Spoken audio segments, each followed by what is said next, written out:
Well, hello, Samantha Clay. I'm glad that you could join today. This is our second Sabbath Equipping video as we try to walk through all of us together, me included. There are no experts on this topic that will be joining us. We have no I bet there are experts. There are experts Not out there. here. They just won't come on this video. Instead, we've got a bunch of people who want to practice this day of rest. That's also a day of worship and connection to God, and we're going to fumble through it together.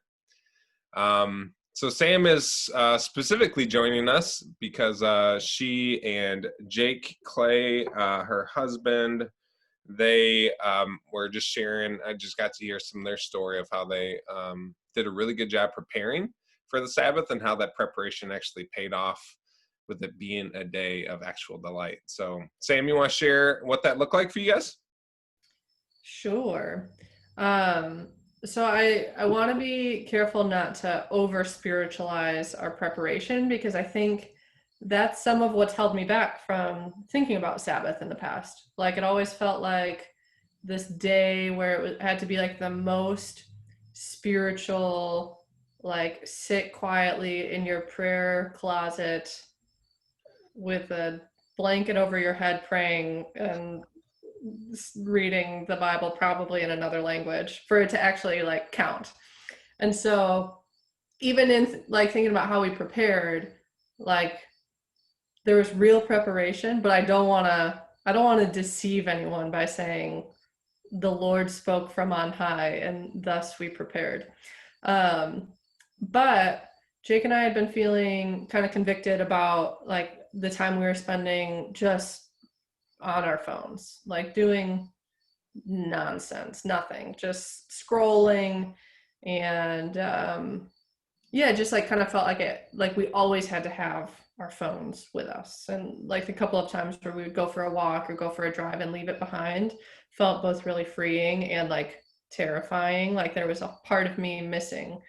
And so we were both kind of feeling convicted, like, well, that doesn't seem great that that's our feeling when we're without our phone.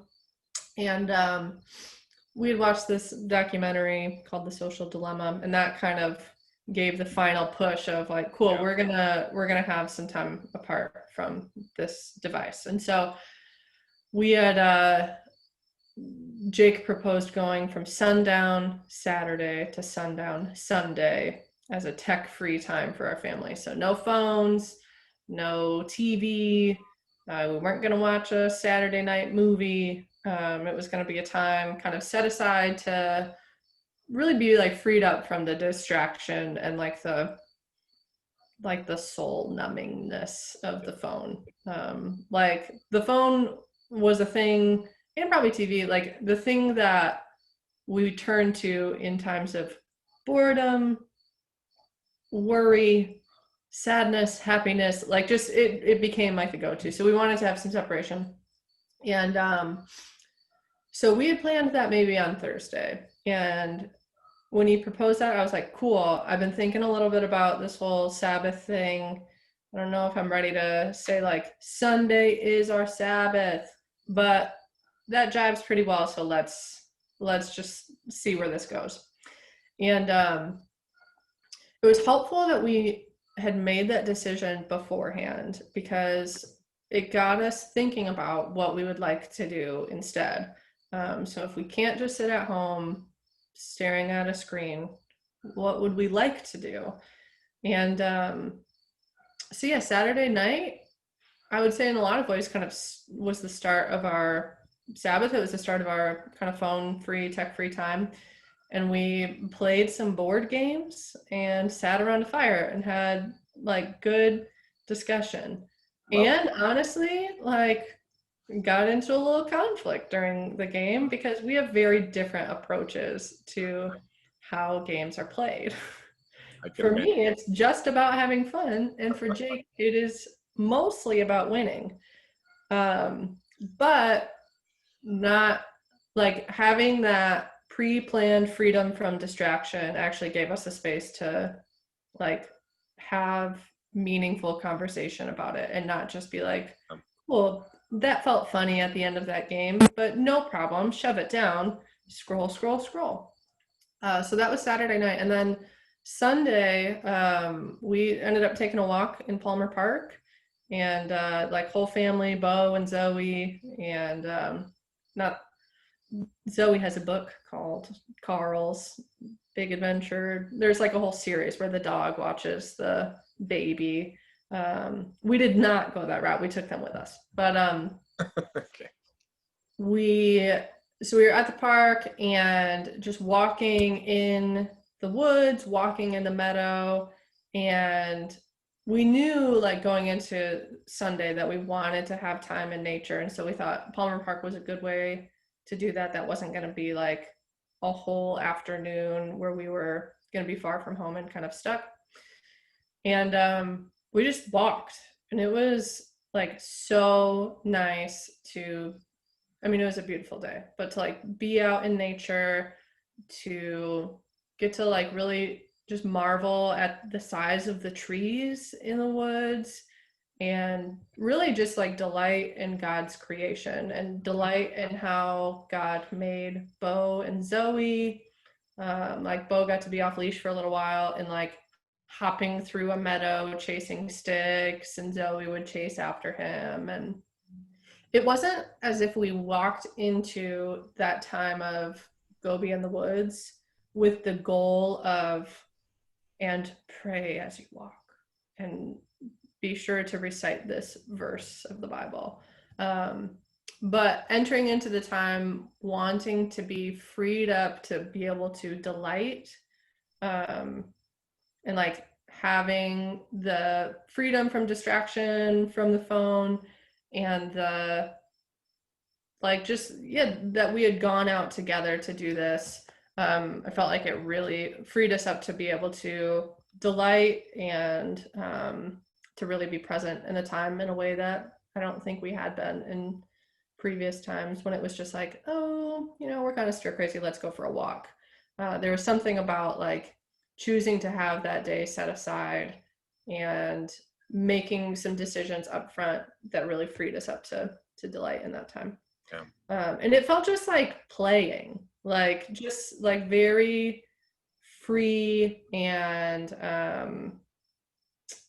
like very carefree and playful to be able to like just randomly choose different paths. We didn't have a direction we were going. We would get to a fork in the road and just be like, oh, to the right, let's jump over that log, or to the left, let's go into the woods deeper. And those small things I feel like made a big difference in our day. That's great, Sam. Thank you. I love that. That's very much in keeping with the first video we made, which was, take some efforts to intentionally delight in God's creation, as a way to both go back towards what he originally designed in creation in Genesis 1 and 2, and also to look forward to what has not yet taken place of the new heaven, new earth we just see described in Revelation 21 and 22. So you and Jake taking those intentional steps to create that space. I love hearing how delight was available in a different way. So awesome. Thank you. Thanks for that story. I appreciate it. I do also appreciate that for Lions fans, having a tech-free day on Sunday actually would be a real blessing. So yeah, there was a guy watching the game. He kind of had an RV set up tailgating in the parking lot at Palmer Park, and I was like intrigued for a minute. And then later in the day, when I saw the outcome of the game, I was like, I am so glad that I did not that I didn't just sit and watch, that instead I was like, no, Sam, you said you would go tech free, play it out. Good job, Sam. Yeah. Yep. Lions fans are ready for the Sabbath. We know that. And I also love the honesty of the conflict that sprung up. The reality is that Sabbath is a challenge. It's a challenging spiritual discipline that confronts things that are within us. And it will be opposed. I mentioned Genesis 1 and 2. Well, in Genesis 3, you see spiritual evil already on the scene, trying to disrupt what God had designed and wanted to create for Adam and Eve. And I think it's like Revelation 19, right before 21 and 22, spiritual evil is confronted. So evil will be present and will be attending to these Sabbath days as well. And so it may be difficult, may be challenging, but it is also life-giving. So thank you, Sam. I did want to also follow up from last week, 2 weeks ago, I guess, in this case, the first Sabbath week video, Sabbath Equipping video. Brian, who had joined in that week, he brought up a great question of how the Sabbath can go hand in hand with our need to pursue justice in our country right now. Like, can you actually take a day off of seeking after justice and taking active steps? And is that actually holy, or is that avoidant and sinful? He didn't use those words, but that was some of how I summarized it in my own mind. And a verse actually came to mind last week that just spoke directly to it. And I want to share it with you guys before jumping into the topic for this week. So this is Isaiah 56, verses 1 and 2. This is what the Lord says: maintain justice, do what is right, for my salvation is close at hand, and my righteousness will soon be revealed. Blessed is the one who does this, the person who holds it fast, who keeps the Sabbath without desecrating it, and keeps their hands from doing any evil. It just leapt off the page to me because of the close parallel between justice and Sabbath keeping. And that actually takes us right into the topic for this week, that there will be obstacles to delight. There will be things that stand in our way of delighting on the Sabbath.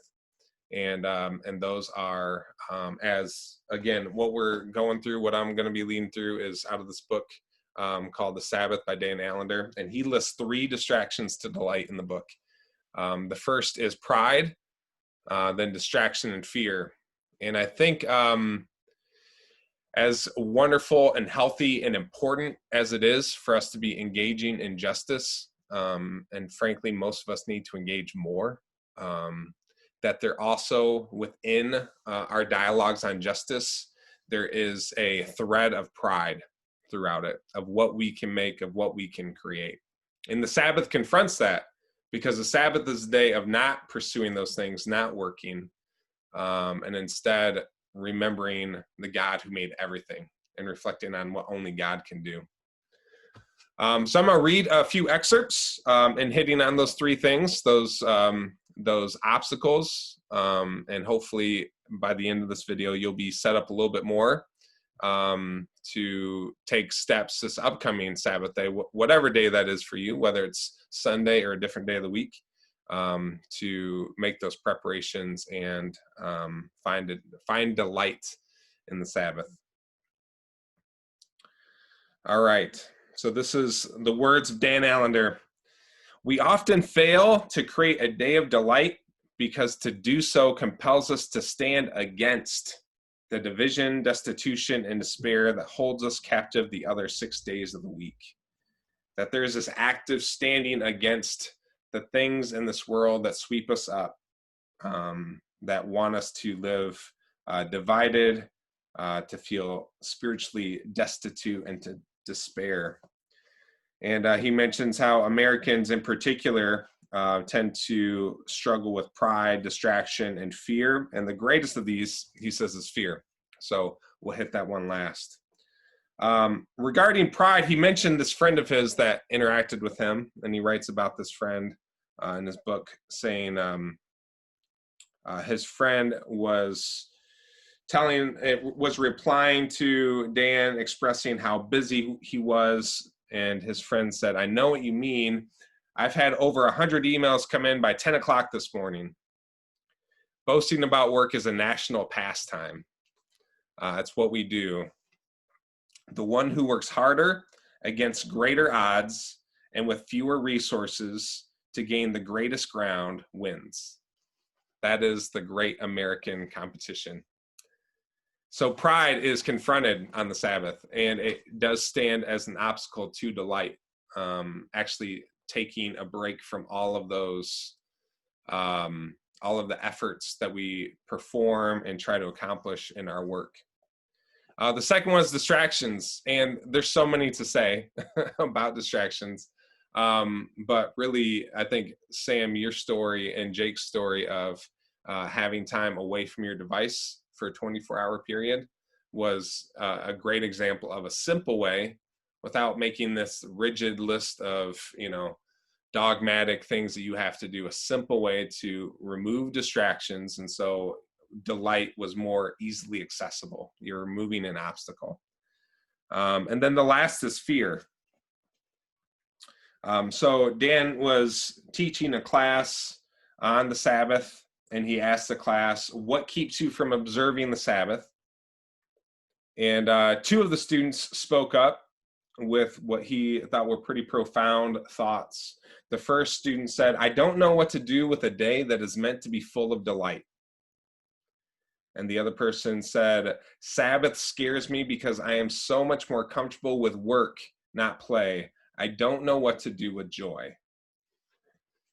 That is sadly very relevant to me as well, that a day of joy, a day of delight, it's just foreign to me. It's not how I've lived most of my life. I've lived most of my life based off obligations and duty rather than delight and joy. I really enjoyed at the end of one of the chapters, Dan Allender describes what the Sabbath would be like to God. He has this analogy, and I think it helps me both in understanding what these obstacles are and what they're actually keeping me from. It's not just my own experience of delight, but also this communion with God and his experience of delight over his creation. So, Sam, this is probably particularly relevant to you. He described that the Sabbath is really like a day where God is looking at his newborn child of creation. And this child that was a part of him, creation that was a part of God, now is separate from God, and yet there's still this intimate interaction. That the Sabbath is God's day to look into the eyes of his creation and just take delight in what he had made. And so as we delight, we have an opportunity to have communion with God who delights in his creation, including us. And so I love that there was a removal of the heavy spiritual expectations of the Sabbath, Sam. Also, just knowing that simply delighting, in the same way that taking time away from your device opened the door for delight, simply delighting opens the door for communion with God. And I think as we take these steps, we'll find that we don't have to force it as much as we think we might have to. So I really appreciate your thoughts on that, Sam. And there's a few things just to consider, just a little bit more about the opportunity to delight on the Sabbath, some of the obstacles to delight, and then I'll just end with an encouragement. Do it again this week. Make preparations and give it another go, knowing it will be opposed. So if it goes horribly wrong, that's okay. This is a part of exercising our own spiritual muscles on the Sabbath. So I hope it goes great, and we will be back in the next week or two with another Sabbath Equipping video.